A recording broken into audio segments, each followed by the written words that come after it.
Le porte-avions, Béarn, est le premier construit en France. Issu d'un cuirassé dreadnought inachevé pour respecter les clauses du traité de Washington, traité de 1923 entre les États-Unis, le Royaume-Uni, le Japon, la France et l'Italie sur la réduction des armements navals, le Béarn est reconverti, comme le font les autres marines de l'époque, en porte-aéronef. Les travaux entrepris en 1923 furent assez longs, et à sa sortie le bâtiment déplaçait presque 30 000 tonnes à pleine charge. Équipé de 2 ascenseurs électriques de tailles différentes, un pour les bombardiers torpilleurs et l'autre pour les chasseurs, il pouvait embarquer 40 appareils.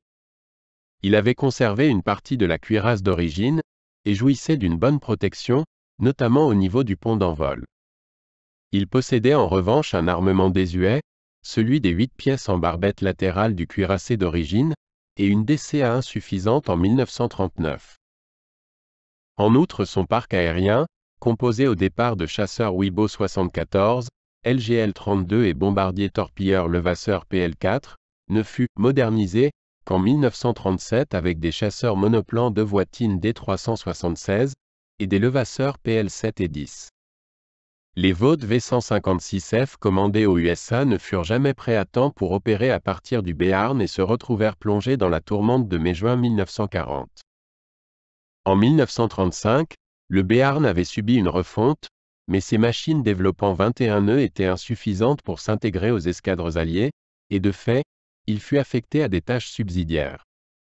En juin 1940, le Béarn se trouvait en Martinique.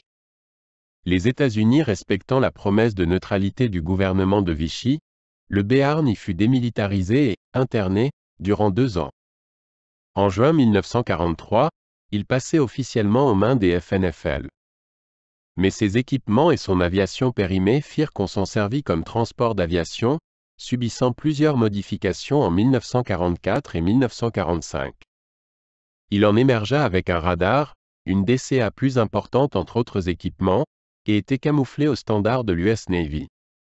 En mars 1945, il disposait d'une DCA portée à 4 pièces de 127 mm, 24 de 40 mm, et 26 de 20 mm. Après la guerre, il opéra brièvement en Indochine, puis il passa le reste de sa carrière à Toulon en tant que navire-caserne pour les sous-mariniers. En 1967, il fut définitivement retiré du service et vendu à des démolisseurs italiens. Lettre envoyée par un des pilotes du Béarn muni de la vignette représentant le porte-avions. Billet de loterie nationale de 1947 représentant le Béarn. Timbre français émis en 2022 où on aperçoit le Béarn.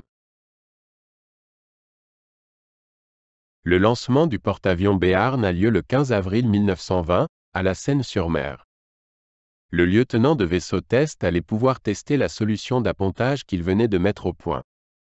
Le 20 octobre 1920, le lieutenant de vaisseau Paul Test devint le premier aviateur français à effectuer un appontage, avec prise de brin d'arrêt, sur un navire, ouvrant ainsi la voie à l'aviation embarquée moderne.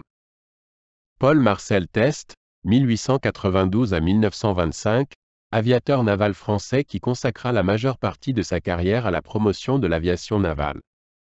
Premier aviateur français à s'être posé sur un porte-avions, il a donné son nom au ravitailleur d'hydravion, Commandant Test. Vignette du transport d'aviation, Commandant Test. Toutes les vignettes illustrant cet article ont été éditées par les éditions International Express, devenues par la suite les éditions Le Marigny. L'Association française d'érinophilie, Arc-en-Ciel est une association de collectionneurs de vignettes non postales. Ses objectifs sont de regrouper les collectionneurs de vignettes et collections périphériques de France et de l'étranger, d'assurer la promotion de ces collections, de fournir aux membres la documentation et les informations facilitant la constitution d'une collection, et de faciliter le dialogue entre les collectionneurs ayant rejoint l'association.